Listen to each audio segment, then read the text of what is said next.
ಯಾರೋ ಪತ್ರಕರ್ತರು ಕೇಳಿದರು, ಏನ್ರಿ ರೇಡಾಗಿದೆಯಲ್ಲ, ಇದು ಆಡಳಿತದ ವೈಫಲ್ಯನ ಹೇಗೆ ಅಂತ ಕೇಳಿದೆ.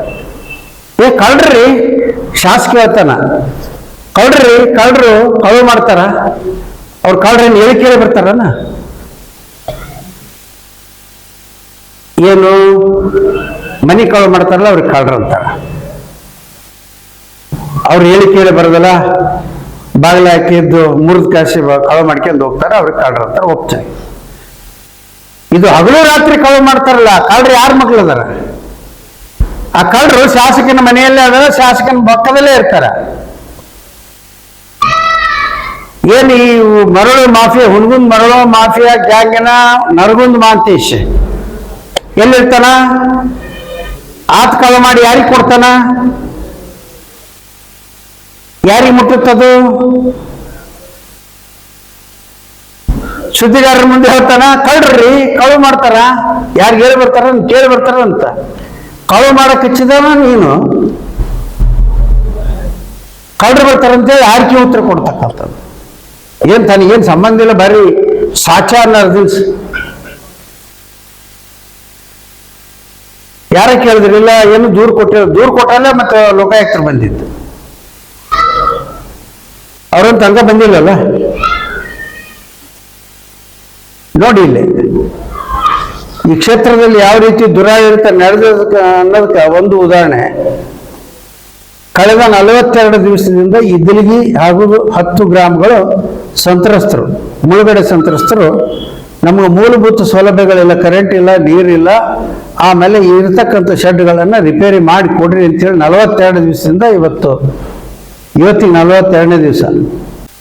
ಒಮ್ಮೆ ಹೋಗಿ ಅಧಿಕಾರಿಗಳೇನೋ ಕರ್ಕೊಂಡೋದಂಗೆ ಹೋಗಿ ಹೇಳಿ ಬಂದದ್ದು, ತಿರುಗಿ ವಾಪಸ್ಸು ನೀವು ಅದಿರೋ ಸತ್ತಿರೋ ಬಿಟ್ಟಿರೋ ಅಂತೇಳಿ ಯಾವತ್ತು ಒಳ್ಳೆ ಕೂಡ ನೋಡಿಲ್ಲ ಈ ಕ್ಷೇತ್ರ ಶಾಸಕ.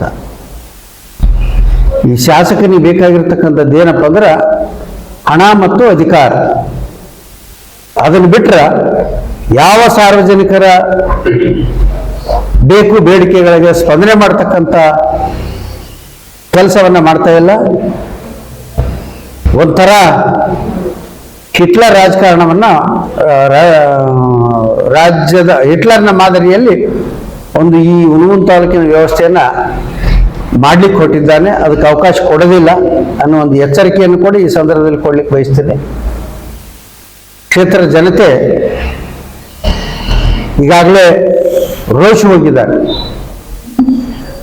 ಯಾಕಂದ್ರೆ ಯಾರು ಏನು ಕೇಳಕ್ ಹೋದ್ರೂ ಉತ್ತರ ಇಲ್ಲ. ಗ್ರಾಮೀಣ ಭಾಗದಲ್ಲಿ ಅಷ್ಟೇ ಸಮಸ್ಯೆ ಅದಾವ. ನಾನೀಗ 300 ಕೋಟಿ ರೂಪಾಯಿ ವೆಚ್ಚದಲ್ಲಿ ನಮ್ಮ ಅವಧಿಯಲ್ಲಿ ಜಲಜೀವನ್ ಮಿಷನ್ನಲ್ಲಿ ಕೃಷ್ಣಾ ನದಿಯಿಂದ ಪ್ರತಿ ಗ್ರಾಮಕ್ಕೂ ನೀರು ಕೊಡ್ತಕ್ಕಂಥ ಯೋಜನೆ ಮಾಡಿ ಇನ್ನು ಪ್ರಾರಂಭ ಮಾಡಿಸಿ ಇವತ್ತಿನವರೆಗೆ ಅದು ಮುಗಿತಾ ಇಲ್ಲ. ಬರೀ ಕೇವಲ ಯಾವುದೇ ಕಾಮಗಾರಿವಲ್ಲ ಅದರಿಂದ ಕಮಿಷನ್ ಮಾಡೋದು ಹೊರತಾಗಿ ಅದನ್ನ ಅಭಿವೃದ್ಧಿ ಮಾಡೋದಿಲ್ಲ.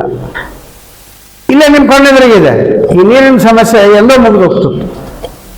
ಈ ಟ್ಯಾಂಕ್ ನಿಲ್ಲಿಸ ಬೇರೆ ಕಡೆ ಕಟ್ಸಿಲ್ಲ, ಯಾಕೆ ಕಟ್ಸಿಲ್ಲಪ್ಪ? ಅದೇ ಜಾಗದ ಕಟ್ಟಕತ್ತಲ್ಲ. ಮೊದ್ಲೇನು ಹೇಳಿದ?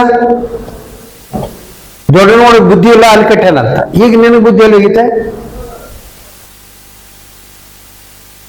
ಅಲ್ಲೇನ ಕ್ರೀಡಾಂಗಣಕ್ಕೆ ಏನು ತೊಂದರೆ ಆಗೈತೆ?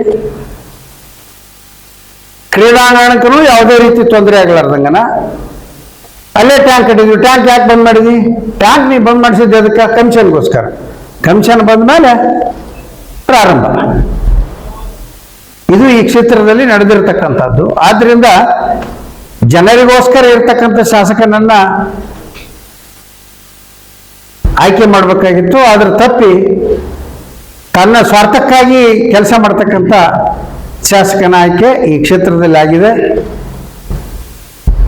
ಮುಂದಿನ ದಿನಮಾನಗಳಲ್ಲಿ ಈ ಕ್ಷೇತ್ರದ ಜನತೆ ತಕ್ಕ ಪಾಠವನ್ನು ಕಲಿಸ್ತಾರೆ ಅನ್ನೋದು ಮಾತನ್ನ ಈ ಸಂದರ್ಭದಲ್ಲಿ ಹೇಳಿಕ್ಕೆ ಬಯಸ್ತೇನೆ. ಮರಳು ಮಾಫಿಯಾ ಮಾಡ್ತಕ್ಕಂಥವ್ರು ಇವರೇ, ಯಾರೋ ಕಳ್ರಂತ ಹೇಳೋದು. 2 ಇಂಚಿನ ಪೈಪ್ ಲೈನ್ ಹಾಕ್ಯಂದು ಫಿಶ್ ಪಾಟ್ಗೆ ರೆಸಾರ್ಟ್ಗೆ ನೀರು ತಗೊಂಡು ಹೋಗೋರು ಜನರಿಗೆ ನೀರು ಇಲ್ದಂಗೆ ಮಾಡತಕ್ಕಂಥದ್ದು. ಈ ರೀತಿ ಸ್ವಾರ್ಥಕ್ಕಾಗಿ ಅಧಿಕಾರವನ್ನ ಚಲಾವಣೆ ಮಾಡತಕ್ಕಂಥ ಇಂಥ ಒಬ್ಬ ಕ್ಷೇತ್ರನ ಶಾಸಕನ ಪಡೆದದ್ದು ನಮ್ಮ ದುರ್ದೈವ ಅಂತ ಹೇಳಿ ನಾನು ಭಾವಿಸ್ತೇನೆ.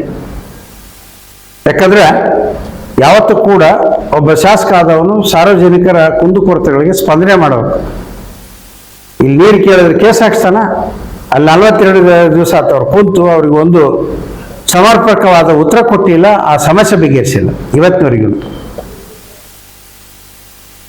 ಆ ಕಾರಣದಿಂದ ನಿನ್ನೆ SP ಮತ್ತು DC ಅವ್ರನ್ನ ಭೇಟಿಯಾಗಿ ಮನವಿ ಕೊಟ್ಟು ಬಂದಿದ್ದೀವಿ. ಅವರು ಒಂದು ವಾರದ ಕಾಲಾವಕಾಶವನ್ನು ಕೇಳಿದರೆ 1 ವಾರ ಕಾಲಾವಕಾಶ ಕೊಟ್ಟು ಬಂದಿದ್ದೀವಿ. 1 ವಾರದ ಕಾಲಾವಕಾಶದಲ್ಲಿ ಅದು ಸರಿ ಹೋದ್ರೆ ಸರಿ, ಜನರಿಗೆ ಸರಿಯಾಗಿ ನೀರು ಬರುತ್ತೆ ಅಂದ್ರೆ ಸರಿ, ಇಲ್ಲದೆ ಇದ್ರೆ ನಾವು ಸಾರ್ವಜನಿಕರನ್ನ ಕರ್ಕೊಂಡು ಪ್ರತಿಭಟನೆಯನ್ನ 1 ವಾರದ ನಂತರ ಮಾಡ್ತೀವಿ ಅನ್ನೋ ಒಂದು ಮಾತನ್ನು ಈ ಒಂದು ಪತ್ರಿಕಾಗೋಷ್ಠಿ ಮುಖಾಂತರ ಹೇಳಿಕ್ಕೆ ಬಯಸ್ತೇನೆ. ಧನ್ಯವಾದ.